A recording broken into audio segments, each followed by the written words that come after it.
Hello guys, Vicky here from German standards. आज का हमारा टॉपिक है related to the first time when you are travelling from India और Pakistan to Germany. आपको क्या चीज़ें हैं जो कैरी करनी चाहिए। गाइस, हम शुरुआत करते हैं आज, क्योंकि ये मेरा पर्सनल एक्सपीरियंस है और मैं आपको बता सकता हूँ एग्जैक्टली आपको क्या नीड है यहाँ पे और क्या चीज़ों की अवेलेबिलिटी ऑलरेडी जर्मनी में है। फर्स्ट, आप जैसे ही ट्रैवल आपका स्टार्ट होता है तो आपकी जो मेन रिक्वायरमेंट है वो है paper work, because immigration entry without paper work is not possible. आप हमेशा ध्यान रखें, डबल क्रॉस चेक करें first the paper work. Guys, next topic में आता है कि आप कौन से क्लोथ्स आपको कैरी करने चाहिए एग्जैक्टली यहाँ पे according to the weather conditions. ये थोड़ा सा डिफरेंट है एज़ कम्पेयर टू इंडिया। मैं आपको बता दूँ कि जो भी आपके बेसिक स्टफ़ हैं, जो भी आप रेगुलर यूज़ करते हैं, वो सारा आप कैरी कर सकते हैं। थोड़ा सा क्वांटिटी का आपको ध्यान रखना पड़ेगा, क्योंकि आपको एडिशनल ऐड ऑन यहाँ पे 2 टाइप्स ऑफ जैकेट्स आप ले लीजिए। एज़ का मेरा पर्सनल एक्सपीरियंस ये बोलता है कि डीकैथलॉन का स्टफ़ है जो ज़्यादा बेटर है। उसमें 0 डिग्री और -5 या -10 डिग्री तक की जो जैकेट्स हैं, तो एक जैकेट एटलीस्ट आपके पास 0 डिग्री और एक -5 या -10 वाली होनी चाहिए। ये 2 ज़रूरी हैं। अगर आप विंटर साइड आ रहे हैं, यहाँ पे भी आके आप परचेज़ कर सकते हैं, लगभग आपको सेम ही पड़ेगा, बट इंडिया में थोड़ा सा आपको चीपर रहेगा कंपैरेटिवली। और बाकी जो भी आपके रेगुलर यूज़ का जो भी स्टफ़ है वो आप सारा कैरी करिए। और अगर आपके पास स्पेस है तो एक ट्रेडिशनल ड्रेस आप कैरी कर सकते हैं, बिकॉज़ यहाँ पे लोकल छोटे मोटे फंक्शंस होते रहते हैं इंडियंस के भी, तो वहाँ पे आप ट्रेडिशनल वियर जैसे कोई फेस्ट वगैरह है तो उसमें आप यूज़ कर सकते हैं। स्पेसिफ़िकली अगर कोई इंटरव्यू है या फिर स्पेसिफ़िक कोई डिनर पार्टी है तो उसके लिए आप स्पेशल ड्रेस एक एटलीस्ट आप अपने साथ रखिए, ये ज़रूरी है। यहाँ पे जो लोकल जितना भी जर्मन मार्केट मैंने घूमा है, तो यहाँ पे लोकल जो इनके जो शोरूम्स हैं, जो भी कपड़े के या फिर जो बेसिक स्टफ़ के शोरूम हैं, तो वहाँ पे आपको ईज़िली, वेरी ईज़िली, जैसे वूलवर्थ के नाम से एक शॉप है, तो वहाँ पे आपको सारा घर का सामान प्लस ये कपड़े हैं जो बड़े सस्ते रेटों पे मिल जाते हैं। वही सेम टी-शर्ट वगैरह का सेम ही लगभग प्राइस है जो इंडिया में है हमारे। तो मुझे नहीं लगता कि आपको एडिशनली स्पेशल कुछ खरीदना पड़ेगा, यहाँ पे आके भी आप खरीद सकते हैं। अगर आपके पास एक्स्ट्रा लगेज है, वेट है, तो आप कैरी कीजिए, अदरवाइज़ आपको कैरी करने की ज़रूरत नहीं है। अगर आपके पास स्पेस है तो आप रेन जैकेट जैसे या फिर रेन बूट्स ये सब चीज़ें ला सकते हैं। और अम्ब्रेला भी आप कैरी कर सकते हैं, बिकॉज़ यहाँ पे रेन भी होती है, बट यहाँ पे भी ये सारी आइटम मिल जाती है। इसके बाद जैसे शूज़ की बात आती है तो आप एक जोड़ी तो आप पहन के ही आओगे, एक स्नीकर्स या फिर जो भी स्पोर्ट्स शूज़ आप साथ में कैरी कीजिए और एक टेम्परेरी फॉर्मल शूज़ कैरी कीजिए, just in because of the जैसे इंटरव्यू वगैरह है या फिर कोई फॉर्मल ओकेज़न है उसके लिए। इसके बाद हमारा स्टफ़ आता है जो कॉस्मेटिक का स्टफ़ है। यहाँ पे बहुत अच्छी मार्केट्स बनी हुई हैं, तो आप वहाँ से अपना सामान ले सकते हैं। तो यहाँ पे डीएम और रोज़मान के नाम से एक दो बड़े नाम हैं, तो यहाँ पे हर शहर में उनके स्टोर्स हैं। गाइस, अब बात आती है मेडिसिन की। तो जो भी हमारा बेसिक स्टफ़ रहता है, जैसे खांसी, बुखार, गले में दर्द, सिर दर्द और कोई स्किन केयर की प्रॉब्लम है, आइज़ या ईयर्स की प्रॉब्लम है, डाइजेशन में प्रॉब्लम है, तो ये सारी चीज़ें जो बेसिक जो मेडिसिन होती हैं, थोड़ी कम क्वांटिटी में डॉक्टर से लिखवा के आप अपने साथ कैरी कीजिए।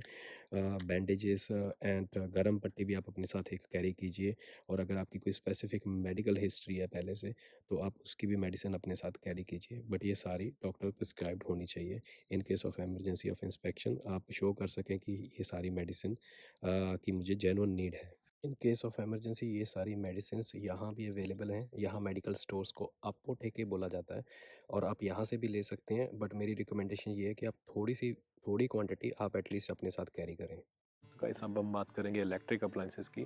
बहुत बड़े अप्लाइंसेस यहाँ पे लाने की ज़रूरत नहीं है, यहाँ पे सारी चीज़ें ऑलरेडी अवेलेबल होती हैं, लगभग हर एक घर में ये फैसिलिटी होती है। और आप हमेशा अपने साथ 2 से 3 यूनिवर्सल पावर अडेप्टर्स कैरी कीजिए।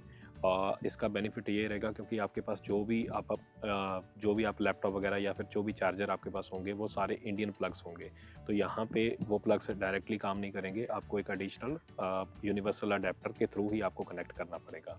और मेरी रिकमेंडेशन ये है कि आप एक साथ में एक इंडियन एक्सटेंशन भी आप ला सकते हैं, और उसके थ्रू आप यूनिवर्सल अडेप्टर के थ्रू यूज़ करके आपके जो भी 2-3 डिवाइसेस हैं उनको आप इजीली सेम जो भी प्लग्स हैं उनको आप यूज़ कर सकते हैं।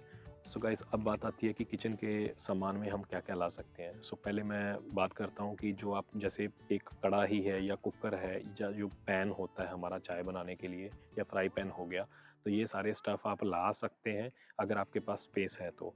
अदरवाइज़ फर्स्ट आपको देखना पड़ेगा कि आपकी अकोमोडेशन कैसी है यहाँ पे। आप प्राइवेट में रह रहे हो, आपका अपार्टमेंट बिल्कुल खाली है, या फिर आपको वो फुल्ली फर्निश्ड अपार्टमेंट दे रहा है। क्योंकि फुल्ली फर्निश्ड अपार्टमेंट में लगभग आपको ये सारी चीज़ें मिल जाएंगी।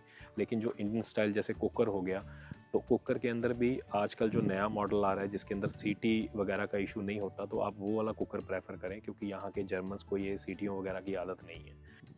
तो यार, जो भी आपको कढ़ाई वगैरह ये सब चीज़ें लानी है, ये भी आपको ध्यान में रखना है कि ये इंडक्शन सेफ़ हो, क्योंकि यहाँ पे आपको हर घर में इंडक्शन वाले चूल्हे ही मिलेंगे। यहाँ पे गैस वाले चूल्हे नामात्र हैं बिल्कुल।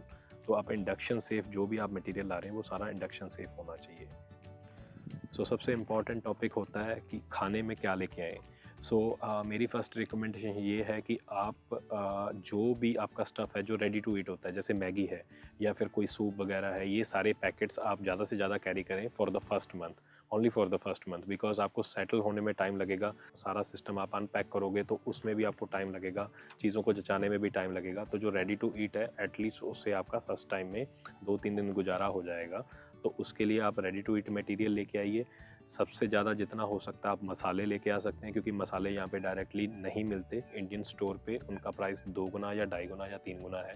तो मसाले आप कैरी कीजिए, जो भी आप जिस भी रीजन से बिलोंग करते हैं वहाँ के मसाले आप ला सकते हैं।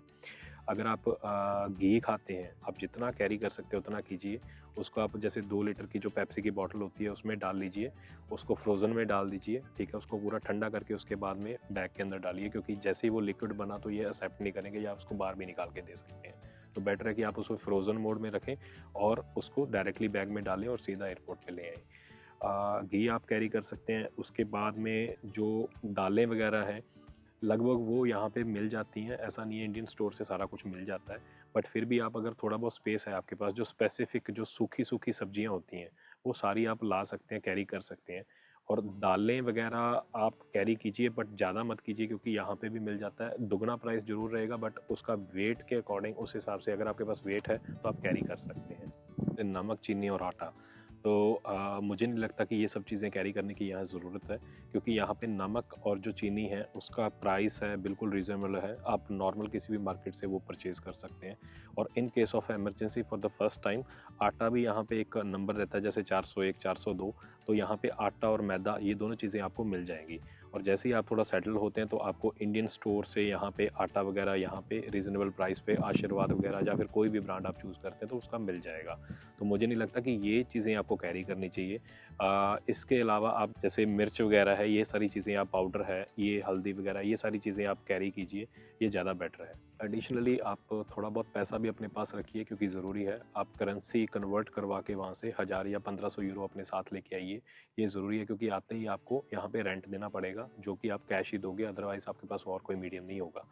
तो 1000-1500 यूरो लेके आइए, बट उसकी भी आप रिसिप्ट लेके आएँ, क्योंकि कई बार इंस्पेक्शन होती है तो आप दिखा सकते हैं कि मैंने ये ऑफिशियली, मतलब ये वाइट करेंसी है, कोई ऐसा नहीं है फेक है कुछ, तो आप दिखा सकते हैं।